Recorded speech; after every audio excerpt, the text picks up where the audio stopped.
Hey everybody, this is Carissa Keister from Stillwater Area Public Schools, home of the ponies, and you are listening to Pony Voices. On this show, we celebrate the amazing people of Stillwater Schools and give you an insider's view of what is happening across our district. Not only is our mascot unique, so are our stories. So grab a cup of coffee, get comfy, and settle in for our latest episode.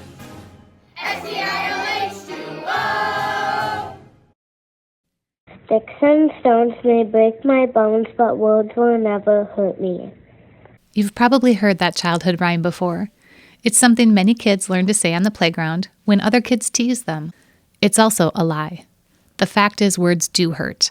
And for many of our students, the experiences they are having on the playground, in the classroom, the cafeteria, or the hallway can cause deep wounds and have a lasting impact on both their emotional and physical well-being. Just listen to what some of our students have to say. I don't think many people know what, like certain derogatory terms and their history behind it and how it's being used and how impactful it can actually be. It was a lead up of multiple years of verbal harassment and racism, which kind of turned into physical altercation, and then it kind of just turned into this huge school-wide issue. Picking on somebody for, I don't know, their hair or their skin color, religion, their size, their gender identity. There's also been stuff about how much money somebody has or like their bodies. You know, there's lots of body shaming, and I feel like that's just been normalized, but it does cause harm to people's mental health. Today we're talking with Superintendent Mike Funk, along with Caitlin Willis and Jacqueline Bayless. Caitlin is the district's Executive Director of Elementary Education, and Jacqueline is the district's Integration Coordinator. Thank you all for joining me. Thanks. It's great to be here. Thank you. So you just heard from a few of our students about their experiences in our schools, and what comes to mind when you hear the stories from our kids? I think that a lot of our kids are experiencing some really positive things within our schools, but they're also telling us that there's a lot of room to grow in terms of how we treat people, the kindness that we show, and just the communities that we're building. I go back to, a couple of years ago, the district did a strategic planning exercise in which we sought input from our students, from our staff, and from our families. And I go back to really what our students were asking for.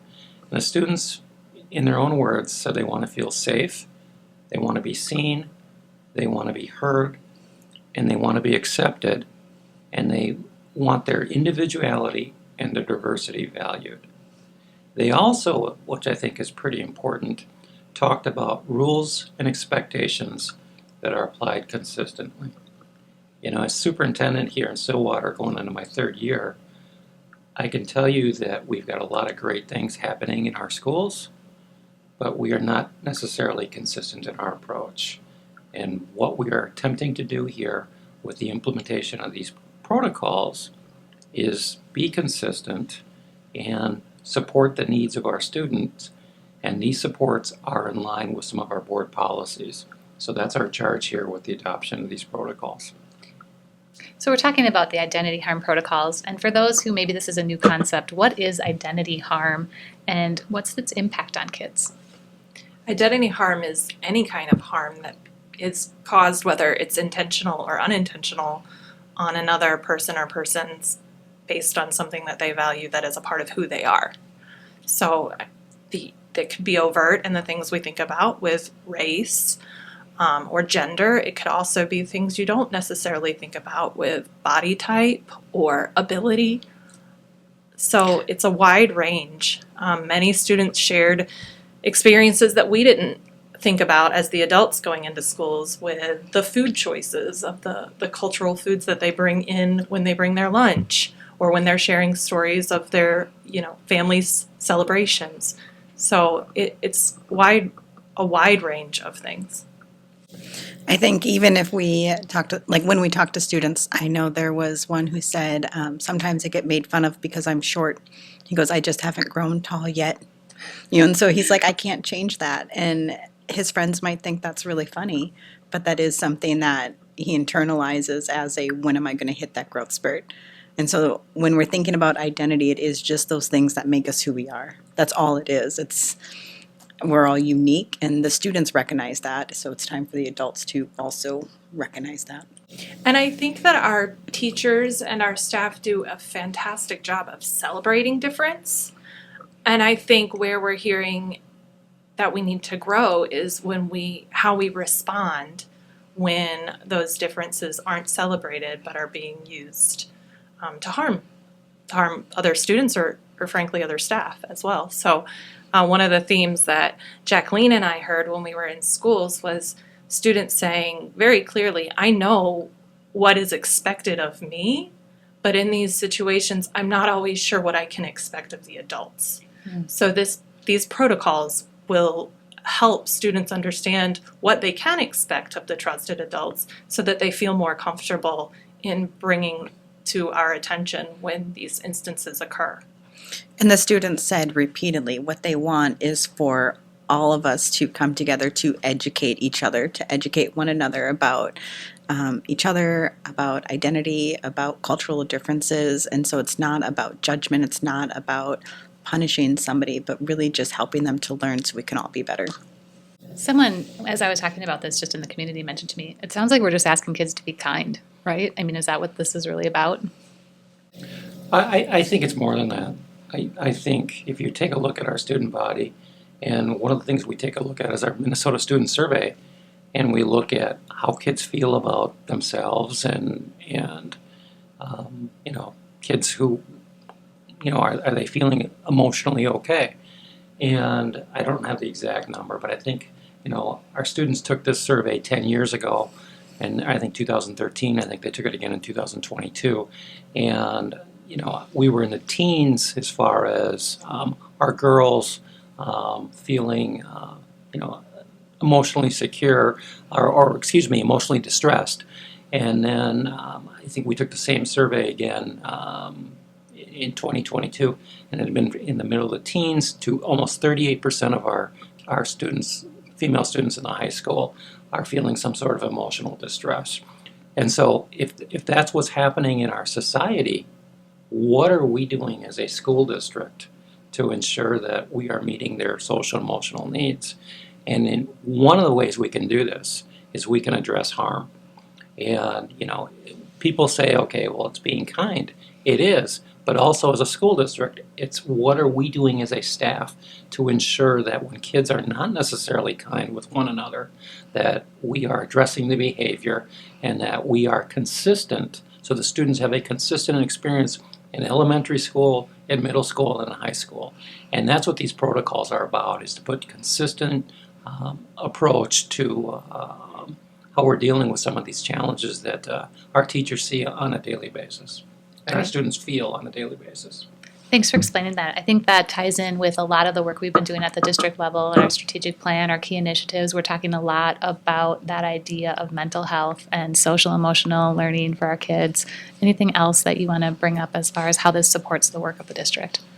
Well, again, I think people have heard me say this a number of times, that people go out and they develop these strategic plans, and then we look at the strategic plan and it looks really good on paper, and we go back to what we're doing. And what we're doing with this protocol is we're looking at, okay, what the kids told us in the plan, what our teachers and parents have told us in the plan, we want our daily experiences to be, and now we are devising protocols to enforce that, to reinforce that. And I think that's different, rather than, okay, plan's done, now let's go back to just instruction. No, the plan is purposeful, and we are developing these protocols in collaboration as an administrative team with input from our teachers and our students. And again, we've shared this with our families as well. I think we had a curriculum meeting the other night. We're going to be talking about it publicly at a school board meeting. But it is our responsibility as the district administration, in partnership with our communities, to devise systems that make our district as good as it can be and provide a safe environment for our students, and that's what we're doing. We already have things identified in policy, even state law, federal law, that require us to respond to bullying, discrimination, harassment. How is this different? What's different about this protocol?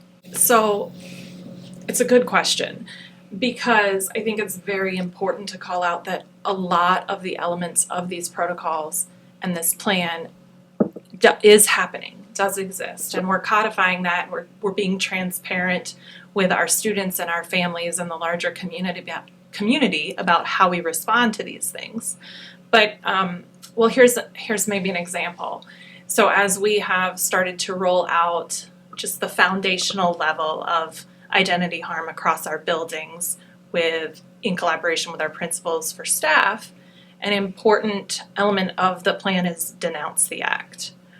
And that's one of the first steps that we expect all staff to do when incidents of identity harm happen.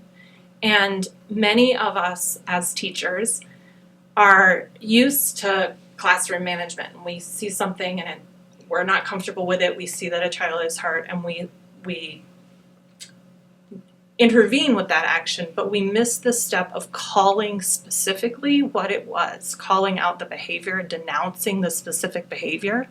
And so it creates or perpetuates identity harm because the students are not learning this is the specific behavior, this is the specific word or action that caused harm to my peers, and this is the response of the adults.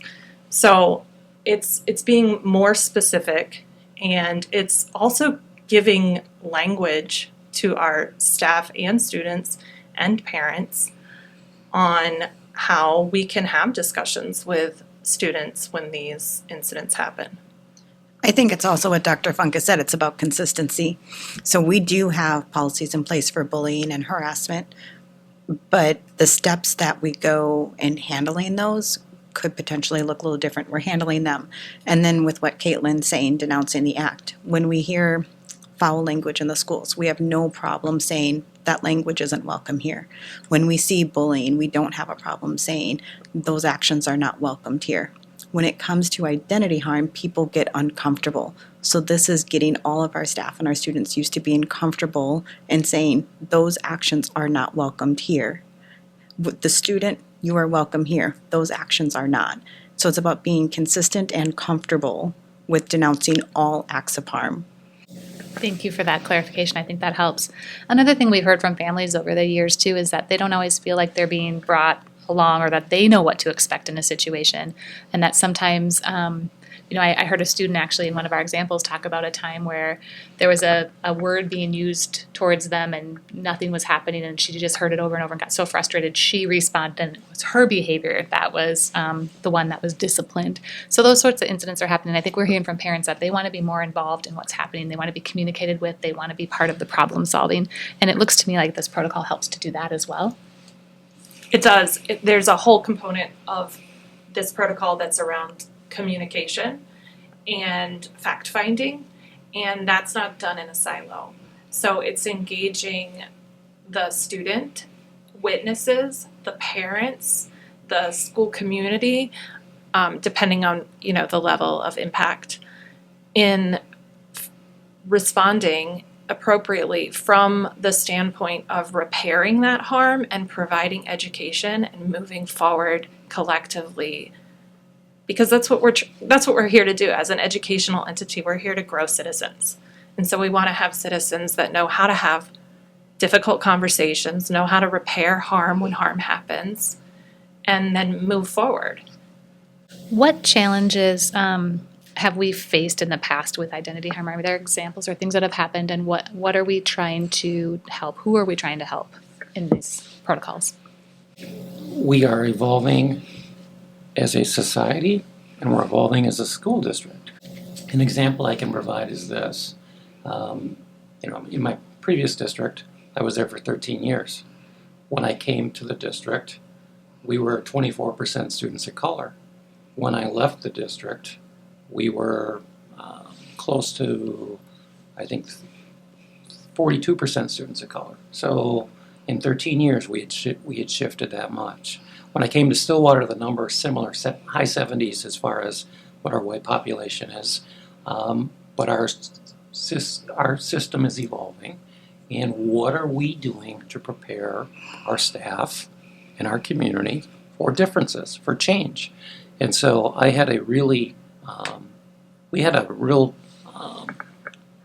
couple of pretty significant fights at our high school last year. and they involve members of our white community and members of our Hispanic community, Latinos.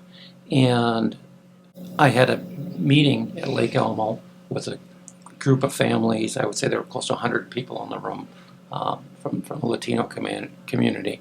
They were purposeful and focused on our kids are being treated differently based upon who they are. And what are we doing as a school system to address how they're being treated differently? And so I heard that loud and clear from a certain population within our district. But if you were to take a look at our district, and we have various populations, various identities, you hear it all the time. People are picked on for how they look, what they eat, how they talk, what they wear.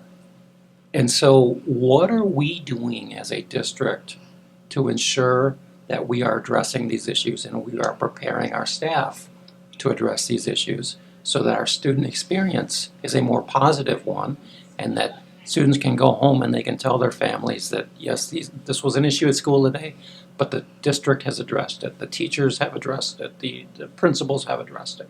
So, but we cannot sit on our hands as our society changes, and this is what we're doing with these protocols. What role do families in the broader community have in all of this work? Well, that's a great question, because I will share this with you. I've been a superintendent for almost 20 years now, and I'm thinking back to various roles I've had in that time in various positions in different communities. And I'm thinking back to my experience in the military, where I was 30 years.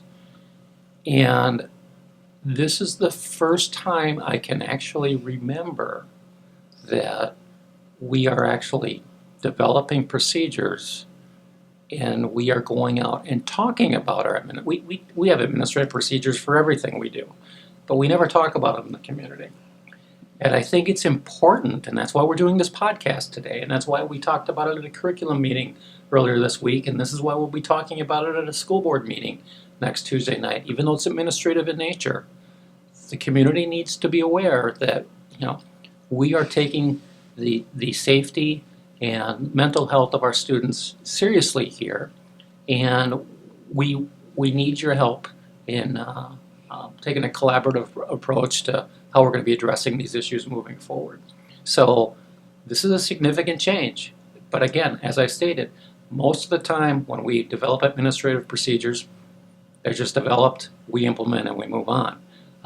The seriousness of this and the importance of it is we want the community to be aware of this and really work with them on supporting the needs of our kids. This is new. I mean, we touched on it, some of what we've been doing, but it's kind of a new protocol. Are there opportunities for people to give feedback and thoughts and share ideas, even students, families, as we go through this? We have been going out to schools, so we've talked to students at both middle schools, the high school, and then we've also been going to the elementary schools and going through the protocol with students, getting their feedback, and it's insightful, the things that they're saying to us, what experiences and thoughts that we hadn't yet considered. So we're going through that with students in the schools. And by default, in doing that process and engaging student voice in this conversation, it has provided the opportunity to have more one-on-one conversations with families and parents. So we've heard from many parents through email, through phone calls, providing us with feedback or asking questions. We provided the slides that we would use to work with students to gather student voice to parents involved. And so we've been able to have some really good organic conversations with families. With that said, of course, we welcome additional feedback. The other thing I can tell you is we created, as a result of the meeting I was talking about a few minutes ago, a high school advisory group for the high school principal. And we showed that advisory group an initial draft version of these protocols last spring. So we got some feedback from there. So we have had an opportunity to talk to parents, to students, to staff. And the other thing I can tell you is this from my prior life experiences. We're going to develop the protocols, we're going to move forward with them, and then guess what? all right, we're going to be analyzing and reviewing. Are there things we can do to make them better? And so it's a living document, and we will adjust as time goes on to best meet the needs of our student body and our community. I know I actually had someone come to me just today and say, hey, I talked to kids and they thought maybe this word would be better here instead of that word. So we are making changes to it as we're getting that feedback. So I appreciate that thought that this can continue to evolve based on the experiences that we have. Last question I have for the group is just, this is new. So a year from now, 2 years, 3 years from now, what do you hope is different because of this protocol? Jacqueline and I got into 4 elementary schools yesterday to have these kind of start these conversations with students. And I think at every school, correct me if I'm wrong, the student said, well, will we see you again? Can we continue these conversations? And so we left, I think in both of our notes, we both, underlined and exclamation points beside return and continue to have these conversations so that the students that are experiencing coming through our educational system can give us their lived experiences, good, bad, or otherwise, and we can use those experiences to inform how this work moves forward. It happened last week when I was at the secondary schools also. All of the students said, so will you come and talk to us later this year? After we've implemented this, after we've had time with it, can we give you feedback again? And then just to know that the students also said they felt so comfortable and valued because they were able to talk about their experiences, and so to be able to have that platform. So I really love that part, but I also love this idea or the possibility that students are going to be more successful academically because they feel safer in school. So when students come into a building and they feel like they belong, they're going to be more engaged. They're going to talk more. They're going to go after their studies more. We're going to see more successful students because they feel like they're in a safe space where they belong, where their ideas and who they are as a person is valued. I'm going to go back to where I started. What the kids said, and they said this: I want to feel safe, seen, heard, accepted, and my individuality and my diversity valued. And then the other thing that I think is important that they said, I understand the rules and expectations, and I see staff applying them consistently. This is what they want from their daily experiences. What are we doing as a district to ensure this happens? And that's what this is about. Thank you. I think that sums it up pretty well. Well, it's clear from this conversation that you all care very deeply about our students and about keeping them safe. So I want to thank you for your leadership and your commitment to this work, and thank you also for talking with us today. If you'd like to learn more about the Identity Harm Protocol, please visit our website at stillwaterschools.org/identityharm. If you enjoyed this episode of Pony Voices, please share it with your friends and neighbors, and be sure to subscribe to our podcast to make sure you never miss an episode. Until next time, go Ponies! SEILH2O!